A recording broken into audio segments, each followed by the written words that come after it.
So the dream all the time. But he's good. Healthy, happy. My personality, all looks, everything works. Yeah, I was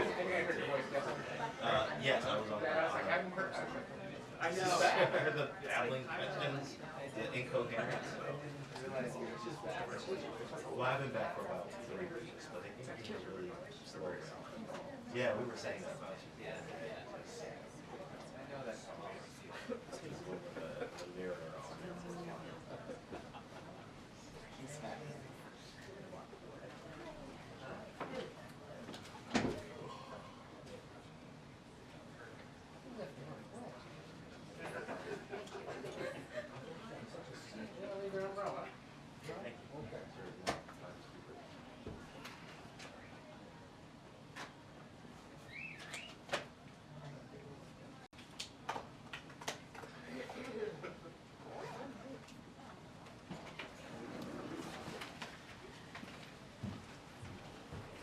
Good afternoon, everyone. All right. Happy Tuesday. A couple things at the top before we go to our guest. So I wanted to recognize tomorrow is Olivia Dalton's last day at the White House. No. Olivia started working for President Biden nearly 20 years ago and has served as a trusted advisor, working in his Senate office in the Obama-Biden administration, on the president's transition team, and at the US-UN before joining us at the White House. Olivia is smart, she's strategic, and a natural leader. She's someone you can rely on to get things done. She's also a great colleague and a friend. Olivia, we are so proud of you. Everyone in this building is going to miss you, especially the press team. We're so excited for your next journey, and we can't wait to see all the amazing things you'll get to do in your next chapter. So thank you for your service. I know, again, we're all going to miss you.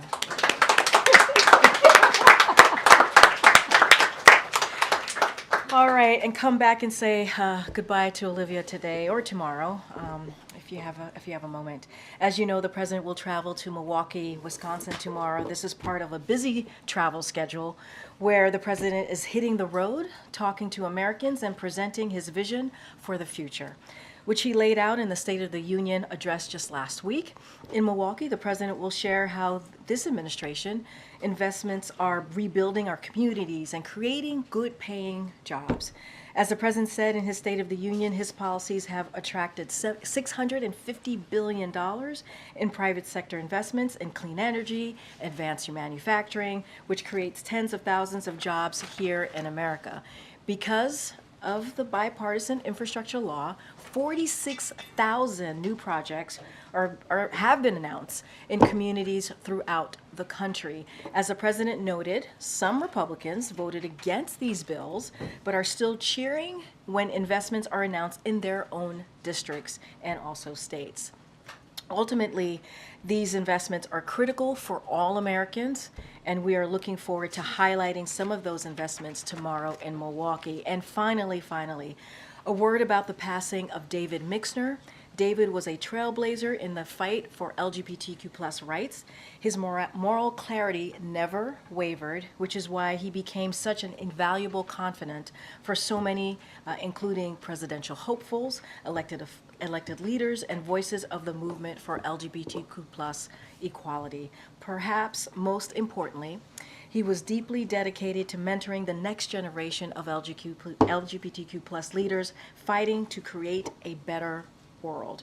Those of us doing this work today, including myself, owe him a debt of gratitude. And now, truly, finally, I'm going to turn things over to our National Security Advisor, Jake Sullivan, who's here today to talk about the leaders of Poland, a meeting that the president's going to be having in a couple of hours, and also discuss the situation in Ukraine. Jake? Well, thank you, Corinne. And first, I just want to say that it has been an absolute honor and privilege to work with Olivia, to have her as a teammate, to be in the foxhole with her these past few years. We're going to miss you terribly. So I didn't realize, actually, that you were being announced as your last day today. Now I'm going to do very badly at the podium because I'm sad about that. I beg your indulgence because I have a number of things I want to say at the outset before I open it up for your questions, but I promise I will get to your questions. And before I turn to Poland and Ukraine, I want to start with Haiti and the situation there. I want to underscore that we remain focused on the challenging situation in Haiti, and we welcome the outcome of the meeting in Jamaica yesterday, which was led by dozens of Haitian stakeholders and was designed and in fact took steps towards creating an inclusive, broad, transitional presidential council. We're grateful for the leadership of CARICOM, to other international partners, and we can commend Prime Minister Henry for putting his country and Haitians first, agreeing to step down once this council is established. And as you saw, Secretary Blinken, who was there playing a critical role in that meeting in Jamaica, he announced yesterday additional support for the multinational security support mission to Haiti, as well as additional humanitarian assistance. And we urge others to do what they can to enable this Kenya-led mission to deploy in support of the Haitian National Police. We know there's a lot of work ahead, but these are positive steps to pave the way for the Haitian people to elect their leaders, stabilize their country, and determine their future. Now, turning to today's events, as you all know, President Biden looks forward to welcoming President Duda and Prime Minister Tusk of Poland for a joint meeting at the White House this afternoon. President Biden has twice traveled to Warsaw for historic visits in 2022 and 2023, and today he has the opportunity to repay the hospitality of the Polish people and the leaders of Poland. The leaders will celebrate the 25th anniversary of Poland joining the NATO alliance, which is more united, determined, dynamic, and larger than ever, now 32 nations strong after Sweden joined the alliance last week. This afternoon, the leaders will reaffirm their ironclad commitment to the NATO alliance and to our collective self-defense under Article 5. And they will coordinate in advance of the upcoming NATO summit, which will be hosted by President Biden here in Washington this summer. They will also discuss our shared support for Ukraine in the face of Russia's brutal war of aggression. As you know, Poland has provided significant security assistance to Ukraine. It's also played a critical support and logistics role for the U.S. and our allies and partners in a historic and unprecedented effort to supply Ukraine with the tools that it needs to defend Ukraine against this Russian imperial war of conquest. The Polish people have also generously opened their doors to about 1 million Ukrainian refugees. Poland's leadership has also demonstrated that, once again, in a very live and almost technicolor way, that Putin's illegal invasion has produced the exact opposite effect of what Putin intended. Today, Poland is spending nearly 4% of its GDP on defense, double the NATO commitment, and is serving as an anchor in a vibrant, vital alliance just when Putin thought he would divide and weaken the NATO alliance. Our bilateral relationship is also growing even stronger. Today, the President will share with Poland's leaders that the United States plans to move forward with a new $2 billion foreign military financing direct loan to Poland using previously appropriated congressional funds, and will offer to sell Poland 96 Apache helicopters. These and other initiatives will equip Poland with cutting-edge capability to defend itself while also strengthening NATO interoperability and contributing to American jobs. The leaders will also discuss the strong U.S.-Polish energy security partnership, the robust economic relationship between our countries, and the enduring importance of democratic values. I also want to provide an update about Ukraine. For 2 years, with the support of a coalition of more than 50 partners led by the United States, the people of Ukraine have remained unflinching against an adversary bent on their destruction. They've retaken more than half the territory that Russia occupied at the start of the conflict. They've repulsed Russia's attempts to take large swaths of Ukrainian territory, now 2 winters in a row. They've severely degraded Russia's Black Sea fleet, but they need our continued support, and they need it urgently. Ukrainian troops have fought bravely, are fighting bravely throughout this war, but they are now forced to ration their ammunition under pressure on multiple fronts. And we're already seeing the effects on the battlefield. When Russian troops advance and its guns fire, Ukraine does not have enough ammunition to fire back. That's costing terrain, it's costing lives, and it's costing us, the United States and the NATO alliance, strategically. So today, On behalf of President Biden, I'm announcing an emergency package of security assistance of $300 million worth of weapons and equipment to address some of Ukraine's pressing needs. This is possible because of unanticipated cost savings in contracts that DoD negotiated to replace equipment we've already sent to Ukraine through previous drawdowns. When we sent Ukraine weapons last year, we negotiated contracts to replenish those weapons in U.S. stockpiles. We budgeted the full amount of appropriated funds for those contracts. It turns out we negotiated well. Those contracts came in under budget, so we have a modest amount of funding available. And to put a fine point on it, we're able to use these cost savings to make this modest amount of new security assistance available right now without impacting U.S. military readiness. And the President has directed his team to use these cost savings. This emergency package that we're announcing contains a large tranche of artillery rounds and gimbalers for the HIMARS. It is assistance that Ukraine desperately needs to hold the line against Russian attacks and to push back against the continuing Russian onslaught in the east and in other parts of Ukraine. This ammunition will keep Ukraine's guns firing for a period, but only a short period. It is nowhere near enough to meet Ukraine's battlefield needs, and it will not prevent Ukraine from running out of ammunition in the weeks to come. It goes without saying, this package does not displace and should not delay the critical need to pass the bipartisan national security bill. As you all know, we've said repeatedly here in the briefing room, and President Biden said it to the entire nation in the State of the Union last week, that we cannot provide ongoing assistance to Ukraine without significantly impacting our military readiness, absent congressional action.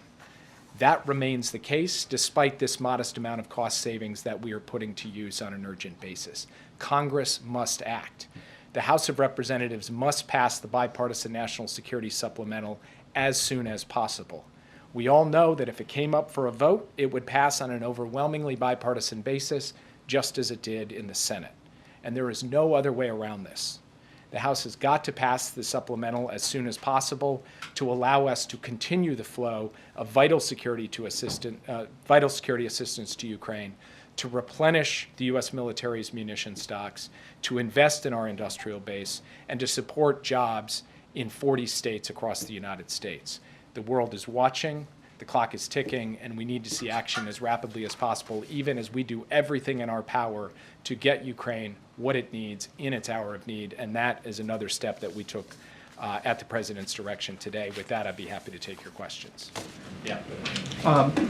First, on Israel, if Israel moves forward with the Rafah operation without having contingencies in place to ensure what you guys believe is adequate safety for civilians, would the White House send any sort of conditionality on further aid? So I've read these reports. They're based on uninformed speculation by anonymous officials. I'm not going to comment on hypotheticals. The President has been very clear about our position on Rafah, and our position is that a military operation in Rafah that does not protect civilians, that cuts off the main arteries of humanitarian assistance, and that places enormous pressure on the Israel-Egypt border is not something that he can support. We are talking to the Israelis about that. We are working through it, and I'm not going to stand at this podium and entertain hypotheticals on it. Yeah. Just on that question, on that issue, the President did say over the weekend that if Israel forces were to go into Rafah, that would be a crossing of a red line. I'm just wondering, what would the Biden administration do if that did come to fruition and Israeli forces did go into Rafah? I would just note, having been around a little while, that I know all of you are obsessed with this concept of the red line. The President didn't make any declarations or pronouncements or announcements. The red line came up in a question. He was responding to that question. I think he gave a full answer to it. I think it's worth going back and reading his full answer to that question. And he answered it completely, so I've got nothing to add to what he said. And again, as I said to the earlier question, I'm not going to get into hypotheticals. We've made clear our concerns about an operation in Rafah. We've made clear our concerns about the fact that an operation would put an enormous number of civilians at risk, and we have not seen a credible plan to protect those civilians. That is the position the United States has set forward. We've been clear about it. We've been principled about it. We're engaged with the Israeli government about our concerns, and again, I'm not going to entertain hypotheticals. The question he was asked, Jake, though, was do you have a red line? For instance, would invasion of Rafah, which you have urged him not to do, would that be a red line? And he answered definitively, it's a red line. Well, I think you stopped conveniently after a single sentence, and it may not have exactly been that sentence. Israel, the defense of Israel And is still keep going, and if you read the full answer, and I'm just going to leave it at his answer because I think he put it in his words, the way he wants to communicate this issue, and the way that he's talking to the Israelis as well. And again, I just want to point out that the whole issue of the red line, as you all define it, is something that you guys like. It's almost become a bit of a national security parlor game. For the president, he's really focused on the substance, on the policy, on his concern about the protection of civilians, and about Israel being able to sustain a campaign in a way that ultimately leads to an outcome in which the people of Israel are secure, Hamas is crushed, and there is a long-term solution to stability and peace in the region. He believes there is a path to do that, and that path does not lie in smashing into Rafah, where there are 1.3 million people, in the absence of a credible plan to deal with the population there. And again, as things stand today, we have not seen what that plan is. Yeah. Thanks, Jake. On Poland, you mentioned energy conversation. Do you expect that the U.S. will make progress or even maybe secure the second nuclear plant contract during these talks? And the president yesterday said that he didn't believe that additional additional U.S. troops were needed in Poland. That was a request that the Poles were bringing to this meeting. Could you talk through why he doesn't believe that that's necessary, considering the sort of geopolitical climate? Well, just to take a step back and look at the incredible array of assets the United States currently has deployed in Poland, including a permanent combat headquarters, including elements of brigades, including the largest complement of U.S. forces on the ground in Poland at any time. And that's in response to exactly that elevated threat that we see on the basis of Russia's invasion of Ukraine and its bellicose statements about NATO allies, including Poland. So we are looking at an enhanced, effective U.S. presence and a broader NATO presence in Poland and in the countries neighboring Poland. And at any time the president determines that additional capabilities are needed anywhere across the alliance, he's demonstrated the capacity to flow forces rapidly, as we did in the days leading up to the invasion, and that could be land, air, or sea. So the president looks forward to the conversation with the president and the prime minister today. He believes that we are postured well, that our deterrence and defense capacity, both in terms of boots on the ground and in terms of the plans that we have in place to defend Poland should it come to that, are strong. And he has also sent a very clear message, which he is backing up with our force posture, that every inch of NATO territory will be protected. With respect to the question of additional nuclear plants, we've had very constructive conversations with Polish counterparts. I don't have anything to announce from the podium today, but we do look to an ongoing deepening and broadening civil nuclear cooperation with Poland. And very quickly on TikTok, the president said yesterday that he would sign the House bill if it passed. Earlier, you guys had said you were broadly supportive but had some concerns. Can you outline what those concerns are, and are you confident that the House bill, which seems like it's teeing up for a vote, would stand up in court and be able to force the sale of TikTok? Well, first, I just want to be clear about what this bill is all about, because a lot of people are going around throwing around the words ban TikTok, TikTok ban.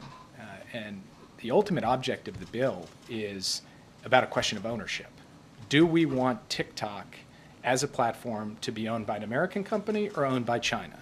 Do we want the data from TikTok, children's data, adults' data, to be staying here in America or going to China? That is the fundamental question at issue here, and the president is clear where he stands on that fundamental issue.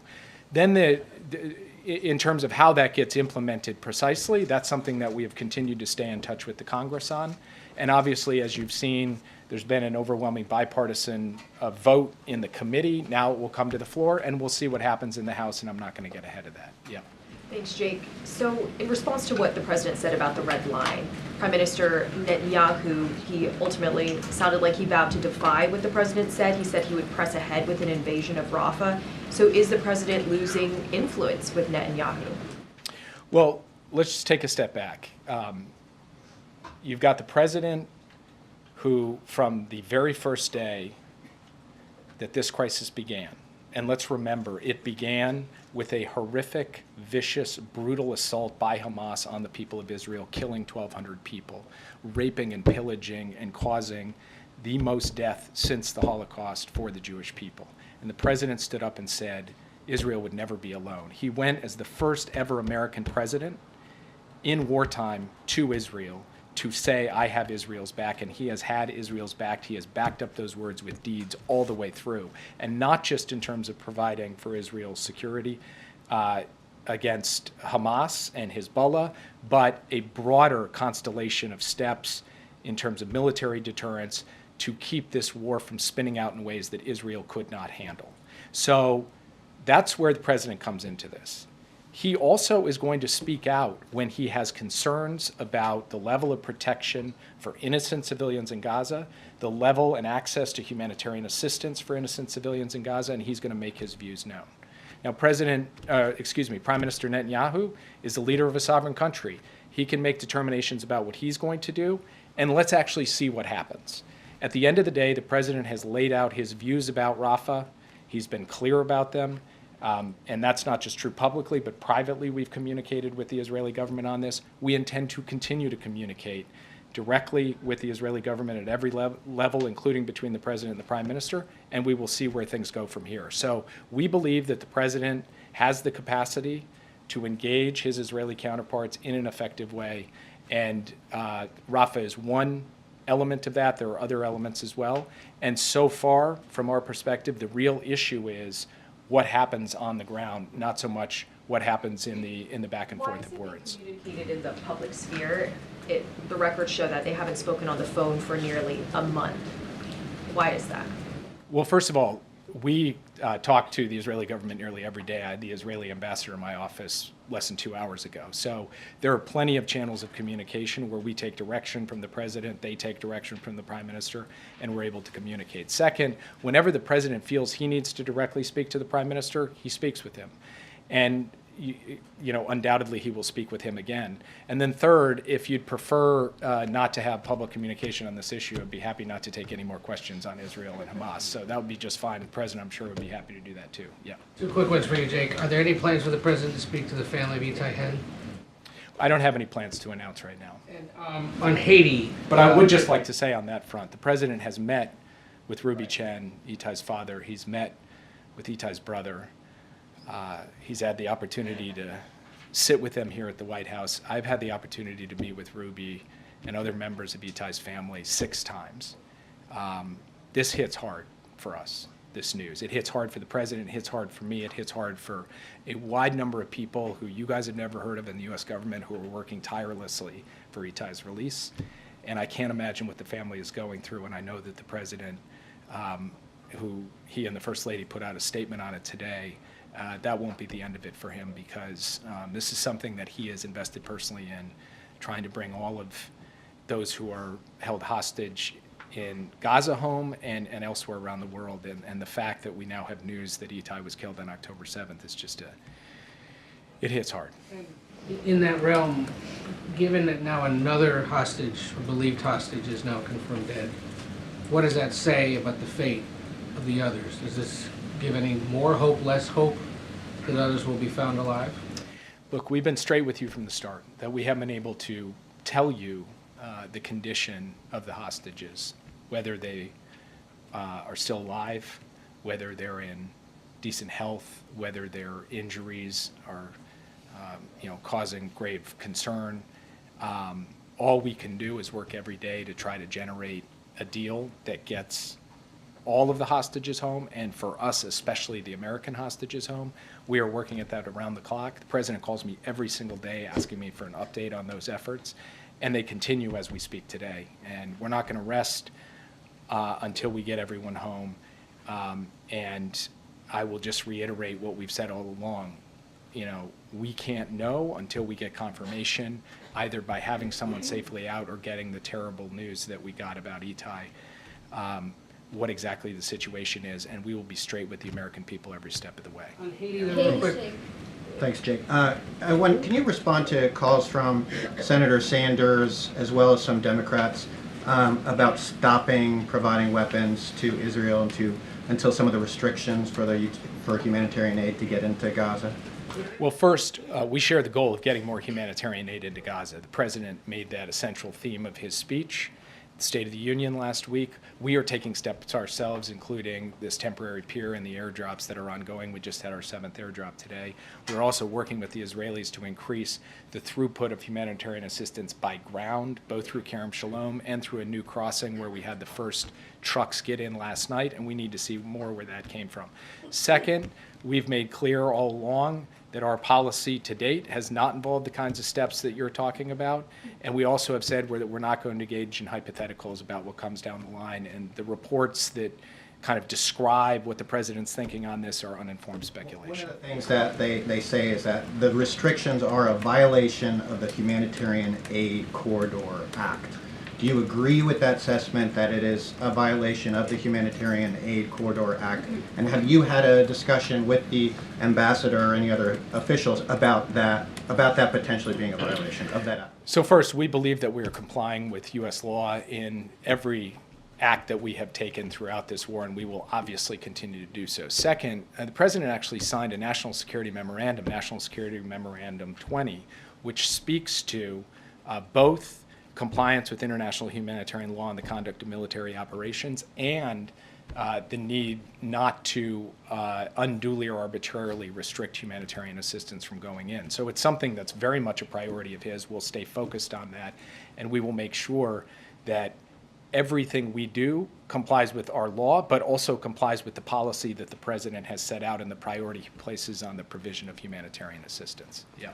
Jake, does the package that you're announcing today for Ukraine include ATACMS? And on Israel, can you give us an update on the hostage talks and the potential for a temporary ceasefire before Ramadan? So I've got no announcements for you on ATACMS today. When it comes to the issue of the hostage talks, one of the things that I have found somewhat absent from the coverage is that what we are talking about in the first phase is women, elderly, and wounded civilians. Those who would like to see a ceasefire in Gaza, a ceasefire is on the table today for 6 weeks to be built on into something more enduring if Hamas would simply release women, wounded, and elderly. And the fact that they will not do so says a lot to me about Hamas's regard for innocent Palestinian civilians. The fact that they are holding on to those folks and refusing to release them, and refusing to step up and say that we could get this ceasefire in place, which not only would bring calm to the fighting, but also would create an enormous opportunity to flow humanitarian assistance in much greater quantities, because a significant part of the problem on the humanitarian assistance front, as you know, has not just been getting trucks into Gaza, but getting trucks around Gaza, because it is difficult to move them in light of all of the fighting. Now, we've also encouraged Israel to stay at the table, stay engaged, because we believe that there still is scope for this deal to get done, notwithstanding the fact that we have entered the Ramadan period. Bill Burns was just out in the region actively pushing on this in Qatar and Egypt. Secretary Blinken is deeply engaged in this. I am, Brett McGurk is, and the president himself has been making phone calls to regional leaders trying to move this along. So we will stay at it. We are determined to try to generate a ceasefire for at least 6 weeks with the hostages coming out, and then try to build on that into something more enduring. But I can't make any predictions about where this will lie. I will just say that as we press, particularly on our friends in Israel, to do their part to help deliver this ceasefire, it is incumbent on voices around the world to press Hamas to step up to do their part to release innocent women, wounded, and elderly hostages as a first step, and then we can move from there. Yeah. Thank you, Jake. Is it the position of the United States government that Hungary, a NATO ally, is a dictatorship? I know why you're asking the question. I'm not going to speak on behalf of the Biden campaign. You should direct those questions to the campaign. What I will say as the Biden administration is that we have made no bones about our deep concerns about Hungary's assault on democratic institutions, including the judiciary, Hungary's corruption, and other erosion of democracy in Hungary from the leadership there. That is something we have been deeply concerned about, that we have directly engaged them on, and that people at this podium have stood and spoken about and will continue to do so. Position officially that Hungary is a dictatorship. I've heard your concerns voiced before, and I know you don't want to comment on the campaign, but typically a foreign policy statement of that magnitude would be made with, you know, some coordination. It wouldn't happen at the footnote of a campaign email. So without talking about this campaign specifically, is it the position of the U.S. officially that Hungary under Orban is a dictatorship?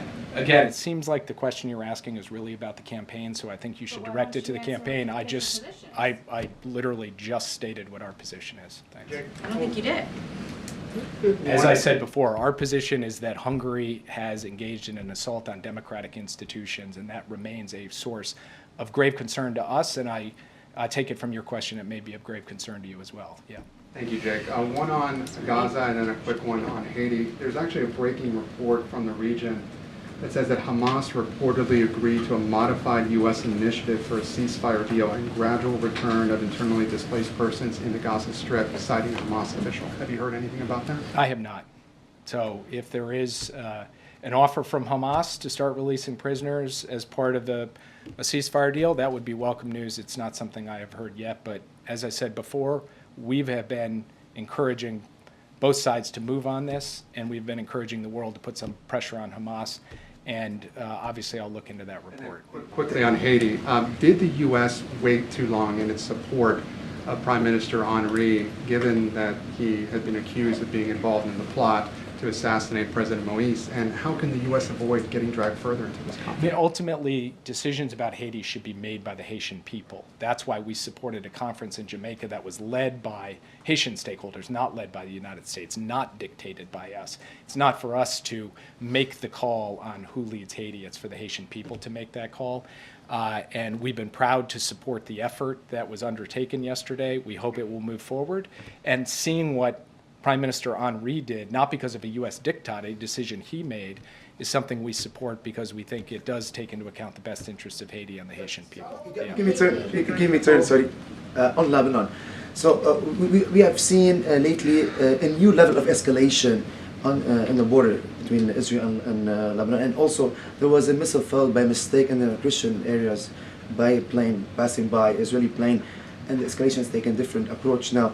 What are you doing to accelerate, not to get this conflict get out of hand, and we see an expansion in the region? Also, innocent people maybe will suffer from that. This is something we've been focused on since the start of the conflict, and we would like to see an end to the cross-border attacks between Hezbollah and Israel. But of course, let's recall how this all started. It started with Hezbollah firing on Israel in solidarity with Hamas. So one way to move forward here, of course, would be for Hezbollah to stop firing at Israel. Secondly, we need to work on a long-term solution to this, consistent with past agreements and consistent with the principle that the people who have been displaced from their homes can return to them, and that there not be a future enduring security threat on that border. That's what we're working towards with both sides. We're trying to do that as effectively as we can, as quietly as we can, because we believe that this requires delicate diplomacy in both Jerusalem, Tel Aviv, and Beirut. That is the work that is ongoing as we speak. Sorry, just a follow-up question. Follow up on the Hungary thing. I know you want to talk about dismissing the campaign, but the President of the United States said that Orban, a NATO ally, is, quote, looking for dictatorship. The foreign minister of Hungary then summoned the U.S. ambassador to answer for it and says that these were lies and an insult. Are you walking back the President's statement? Does the President regret that statement? Or does he stand by that statement? And what do you say to the Hungarian foreign minister who says that the President is lying? Of course the President stands by his statement, and I'm not walking back his statement. And all I'm saying is that our position is totally consistent with everything you just said and is documented and is the exact opposite of a lie. Yeah. Yeah, I wanted to pivot back to Haiti. There are reports that Kenya is, thinking about taking back its stabilizing force or not sending 1,000 police officers. I wonder what the United States plans to do to address the power vacuum in Haiti, and is there a contingency plan for if Kenya does in fact step back? So we've had good constructive conversations with Kenyans. I'm not going to speak on their behalf, but we continue to support their effort to plan for and operationalize this mission and add additional partners. And in fact, in the last several days, additional partners have stepped forward to say they also are prepared to participate in this. So we remain hopeful that this mission can go forward and can go forward effectively. But of course, at the end of the day, the question you're posing is probably best directed to Nairobi rather than to this podium. But I will tell you that the level of partnership engagement and the depth of it that we've had with Kenya so far has been exemplary. Yeah, thanks, Jay. On Ukraine, how long do you think this latest aid shipment is going to last? Are we talking weeks, months? Do you have any idea how long it can Absolutely go? not months, weeks, maybe even just a couple of weeks. It's not going to be for a long time, and that's why we so urgently need them to act on the supplemental. Yeah. In regards to today's meeting that the President is having today with his Polish counterparts, on Friday, Poland's foreign minister said that NATO military personnel are already present in Ukraine. Can you clarify that? Can you quantify that, please? I'm sorry, who said that? Poland's foreign minister. I didn't see that remark, so I'm not sure what he's referring to. The U.S. will not have boots on the ground in Ukraine. We don't intend to do so. We don't plan to do so, and I'm not sure what he's referring to. Yeah, thanks, Jake. With Atachan now determined to have died on October 7th, how many Americans or dual citizens are now believed to have be held hostage currently in Gaza? We believe that that number is 5. It was 6. We believe it is now 5. Yeah. I'm back on the Ukraine aid. Can you say when the weapons and equipment will get there, how quick of a turnaround this will be? And does the White House anticipate more cost savings like this that could result in another package in the near future? Well, as my friends at DOD like to remind me, we can't plan on cost savings. So we can't plan on any future drawdowns being available on the basis of cost savings. So we're not anticipating that. It's not built into what we're looking for. Of course, we didn't plan this one. We got it. We got it in part, for example, because we had budgeted around for 155 at $130, and we managed to negotiate a contract at $93, and there are other examples like that. So it is not part of our current planning that there will be another opportunity beyond this one to get this kind of cost savings. And we can move this stuff fast. We have proven that over time. We have built a logistical pipeline and backbone to be able to do that. I can't give you a precise estimate for operational reasons, but it's going to move very quickly. Yeah. Thank you. Chief, you have a long foreign policy experience. So if you look back, do you think that Berhagen, Netanyahu, and his extremist government, including an openly racist member like Ben-Gvir, supplying them with lethal weapons that killed 70% of women and children, excluding the defensive weapons, was it successful? And do you believe that American national security now is at risk, as we heard some testimony yesterday at Congress, because of the war, how was it conducted? So what I didn't hear at all in your question was anything about Hamas, who conducted a grievous attack on October 7th. Hamas, with due respect, killed. I'm asking you here. Yeah, but if I'm there, but I'm asking you here as a national security advisor. But what has been the purpose of our policy since October 7th? A fundamental part of our policy since October 7th has been to help Israel defend itself against a group that authored the worst massacre of the Jewish people since the Holocaust, and had its leaders go out after that and say, we're going to do October 7th again and again and again until Israel no longer exists. And from our perspective, Israel had a right and an obligation to take action against Hamas. And Hamas created a set of burdens on Israel's military operations that are nearly unprecedented by hiding among the civilian population. And that made it more difficult for Israel to conduct its military operations. It did not take away Israel's responsibility to take every possible step to protect innocent people, and far too many innocent people, including women and children, died. And the president spoke to this, I thought, quite powerfully on Thursday night. And we are very mindful of it. And every one of those deaths is a tragedy.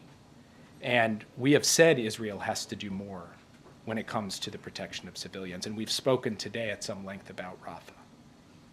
But I do feel it is important to continue to ensure that this conversation, this story, is complete, that all elements of it are brought into the picture and not just some. And that does mean paying attention to the suffering of innocent people, not just their vulnerability to the military actions of Israel, but also their vulnerability to a lack of food, water, medicine, shelter. And these are things that we work on around the clock. These are things I personally stay awake at night about. So I care about this very much. But I also care about making sure that our partner and ally Israel is not facing in the future the kind of threat that it faced on October 7th. And our country and any country in this circumstance would take action against terrorists doing this kind of thing.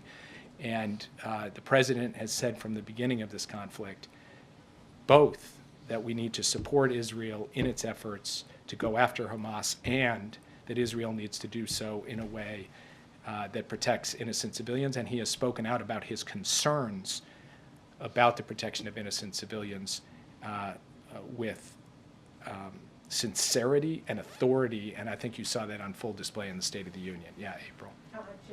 Back on Haiti real quick. Can you quantify and qualify the support and humanitarian aid you were just talking about at the top? And also realistically, with all of the movement that's going on, the Blinken involvement with the Caribbean leaders, et cetera, and the African leaders, what realistically do you expect for Haiti by the end of the year? I hate to make predictions about what's going to happen in the United States by the end of the year, so it's very difficult for me to make predictions about what's going to happen in Haiti. Well, hoping for with Haiti by the end of the year? Let me start with the easier question, which is the quantifying of assistance. It's $300 million now, sum total, for the multinational security support mission, $33 million in a new additional announcement on humanitarian assistance. And then what we are driving toward is a transitional council that can pave the way to elections and the restoration of calm on the streets of Haiti, and then a new government that can come in alongside this multinational security support mission, enable security, and then build from there. That is what we are driving towards. Can I confidently predict that will happen? I cannot. Do we have to contingency plan against other scenarios? We do, and we are. But that is what we are working towards. I think what happened in Jamaica yesterday is a good step towards that, and we just have to keep working on it. And I'll let you guys go. We're on Poland.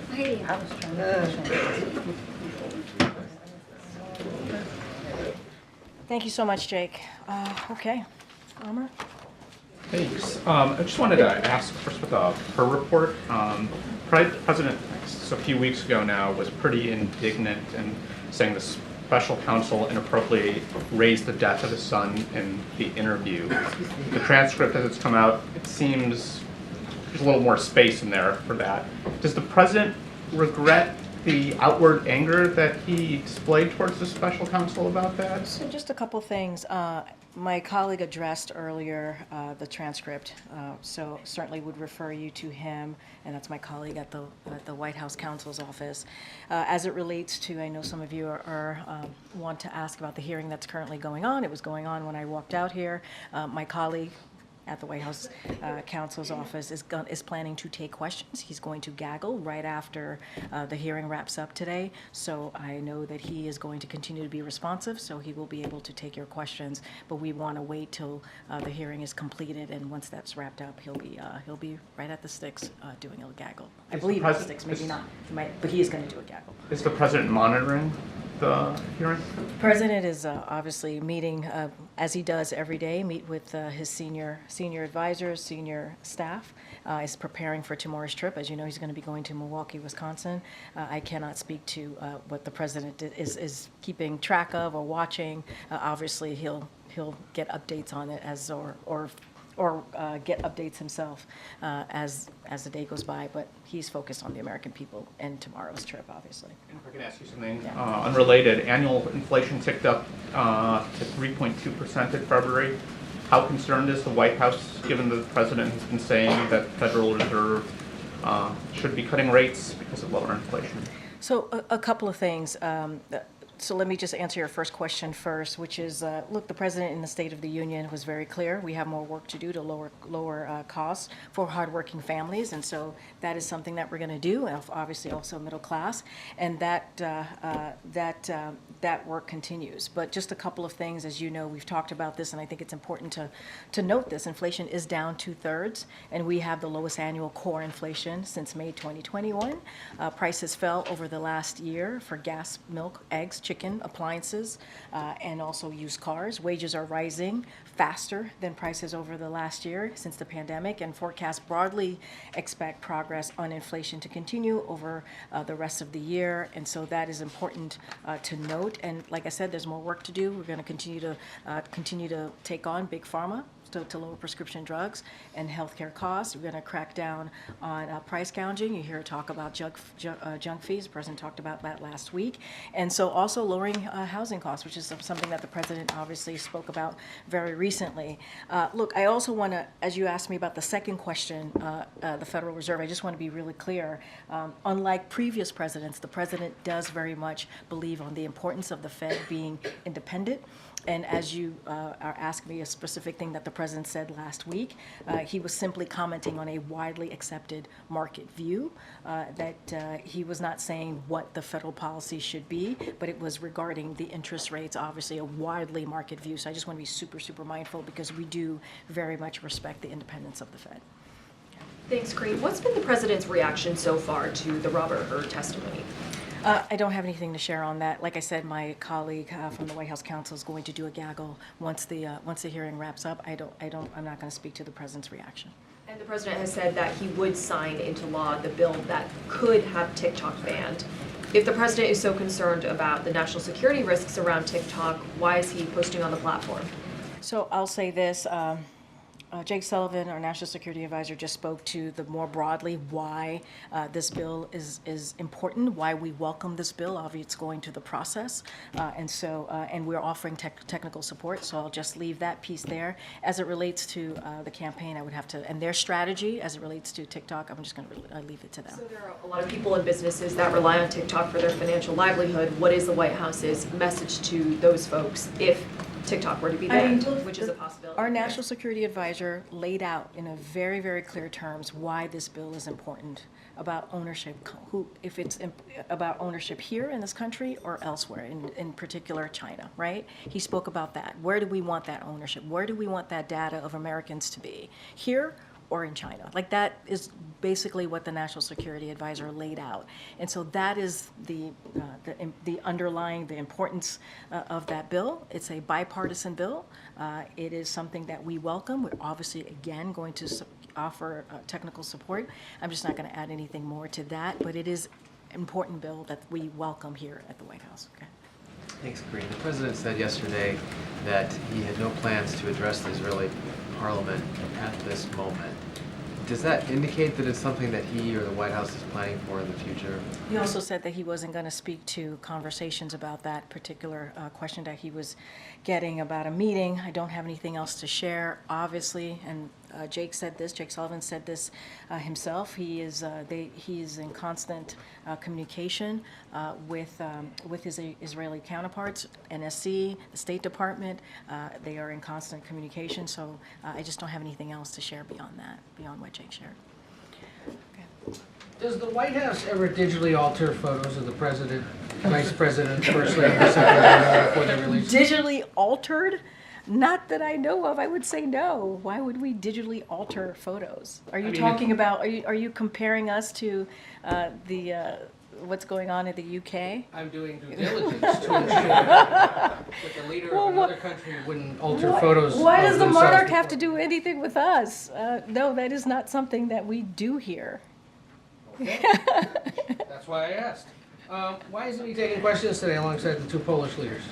You know what, and I've said this before, if you're asking about a 2+2, or in this case, I don't know what we call it, a 1+2, I don't know.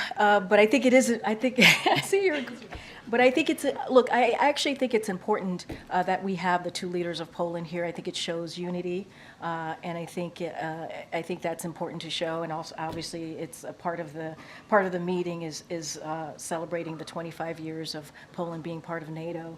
And you heard Jake lay out the importance of this meeting, especially as it relates to Ukraine and other important agenda items that both the U.S. and Poland are engaging on. Obviously, you'll see them shortly.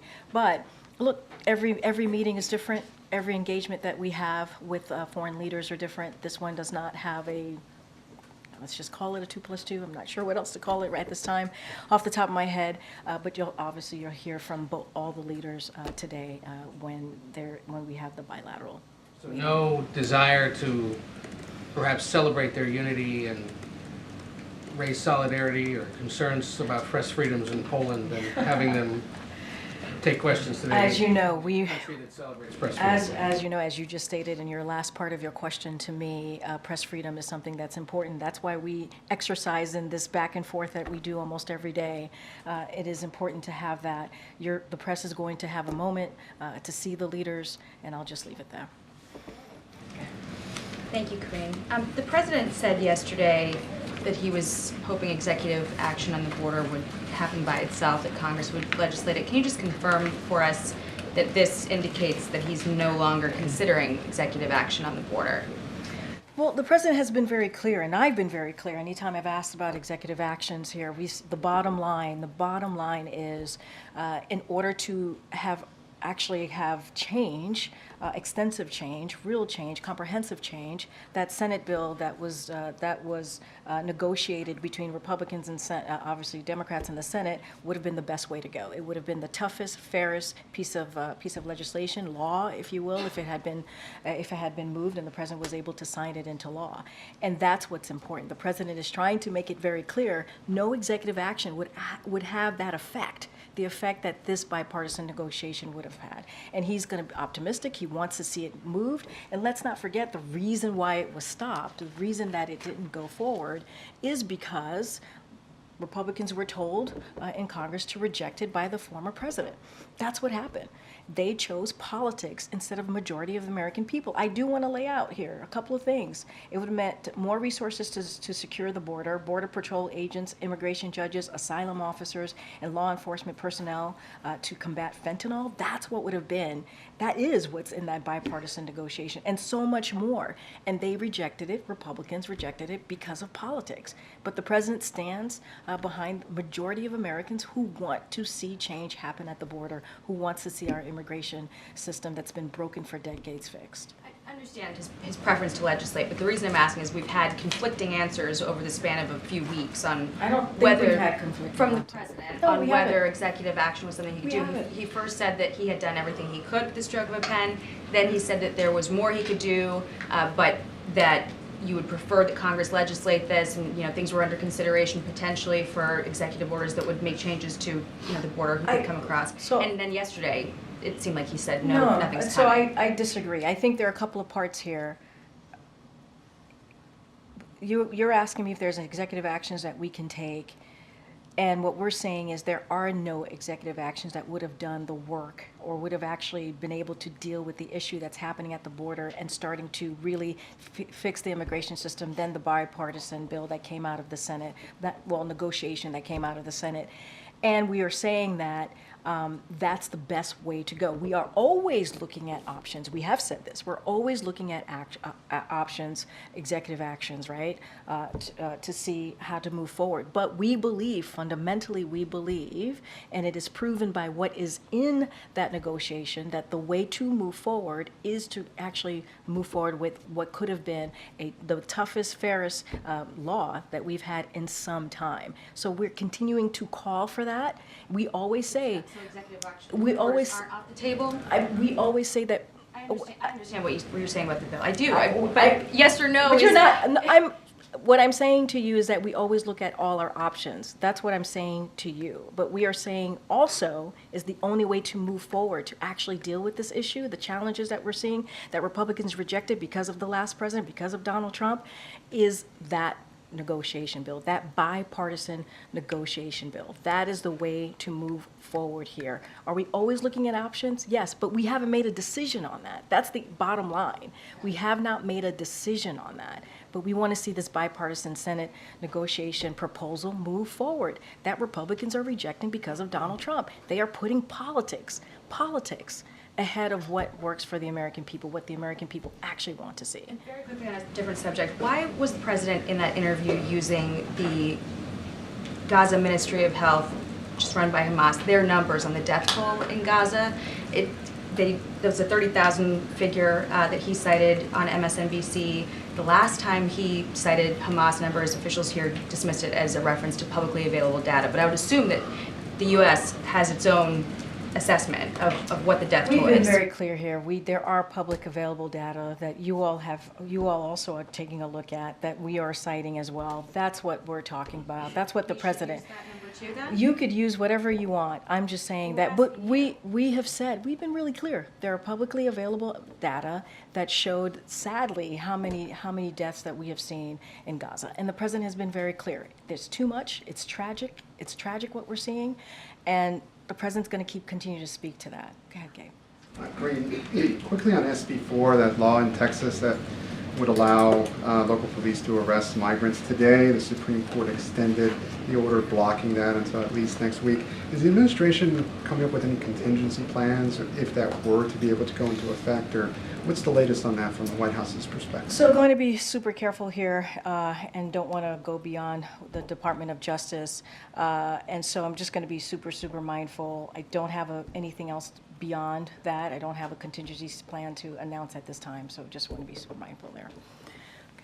Thanks, Corinne. I wanted to first ask you about a Politico report that described a toxic culture, including verbal harassment by a former aide at the White House advance team. The story said that things have gotten so bad that the White House counsel's office had opened an investigation. Just wondering what you can tell us about that, and also whether the president was aware of any of these issues. So a couple of things as to your question about investigations. Going to be really careful here. I'm not going to comment on a personnel matters one way or the other on the investigation part. On the top of your question, I'll say this. So the president is deeply proud of his advance team, its leadership, and Ryan Montoya, who is a stand-up dedicated group whose expertise, camaraderie, and professionalism have been critical to his 242 domestic and 31 international trips, flawlessly executing events in unprecedented environments, ranging from multiple active war zones outside of American control to a once-in-a-century pandemic. So he's grateful to everyone who has served and is serving on an unmatched team that represents the diversity of the country, as they have fought every day to help him bring his message to the American people and to the entire world. I'll just leave it there for now. I'll just leave it there. Can you say whether the president has been made aware of any? The president is aware. I mean, I just laid out how the president feels about his team and everyone who's worked for him, everybody who's worked for him. Okay. And I guess a follow-up to Ed's question, on a serious note, I mean, I'm just asking this seriously, I'm curious, does the president have any thoughts on the controversy surrounding Kate Middleton? Is it something that he's been following? Do you know if he is worried about her? I think when we originally heard about her health situation, obviously we offer her a speedy recovery. I don't have anything else to add beyond that. We offer her a speedy recovery, and I'm just going to leave it there. I don't have anything else to share. I have not spoken to the president about this, but that's something that I can for surely say. Thanks, Corinne. Can you give a preview of the president's trip that he's taking this week to the Midwest, to Michigan and Wisconsin? So I shared a preview at the top. This is part of the president's busy travel that he is obviously is undertaking, as we just laid out his State of the Union. So it's not unusual. Presidents go out there after giving a successful speech, and he's going to talk directly to the American people. He's going to share how his administration investments are rebuilding our communities and creating good-paying jobs. And as you know, in the State of the Union, his policies have attracted $650 billion in private sector investment in clean energy, advanced manufacturing, which creates tens of thousands of jobs here in America. Let's not forget the 46,000 projects that are ongoing that's coming out of the bipartisan infrastructure legislation. So he's very, very much looking forward to being out in Milwaukee, speaking directly to the American people, talking about his investment in America, how he's delivering on the needs that the Americans have, especially as we talk about economy, building economy from the bottom up, middle out. I'll take one more. Go ahead, April. It's related to I just got pulled, so go ahead. I'm being pulled. Marcia Fudge is leaving as HUD secretary. The president really was excited and exuberant that she accepted his nomination to be HUD secretary. What does he feel about her leaving in this moment? So, as you know, we announced that the secretary is going to be leaving at the end of the month, and it is going to spend some more time with her family. Obviously, the department could speak more to that. She has been tremendously important. Her work at HUD has been important as we talk about the president's economy, the president's housing policy. He just announced a couple days ago on how he's going to move forward to make sure that we deal with one of the issues that matter to the American people, right? Housing, lowering costs. What else can the federal government do to make that happen? And so, look. Her role has been instrumental. The president could not have been able to deliver in a way that he has on the economy without her. And the last 3 years, the ambitious housing agenda that we've been able to deliver, including that you've heard him talk about in the State of the Union, would not have been able to happen without her leadership. So we are sad to see her go, and we are very much appreciative of the work that she's done as secretary over the last 3 years. Are you anticipating them to still continue to talk about issues of housing, economy? I mean, she goes beyond that because she was a former congressperson. Now that she's at the end of the month, she will no longer be HUD secretary. Do you believe that she will be a consultant, I guess, as the White House says, for those who are not cabinet members, a kitchen cabinet member now? Is she now falling into that? So look, I can't speak to what she's going to be doing next. I can't speak to that. She would have to speak to herself. Obviously, for herself. Obviously, her advice, her leadership has been incredibly important to the president. Will that continue? Potentially, possibly. They have a relationship, obviously, and so I just don't have anything to share about what it's going to look like next for her, but she is leaving to spend more time with her family. As you know, those types of decisions are incredibly personal and difficult to make. I'm sure that was not easy for her to make that decision, but we have been truly honored to have her part of this team for the last 3 years. We've had a ambitious housing agenda that she has led and has made Americans' lives just a little bit better. And so obviously there's more work to be done, as the president stated in the State of the Union just last week. And so we are very much have complete confidence in the leadership at HUD to continue those efforts. Thanks, everybody. Bye, everybody. Thank you.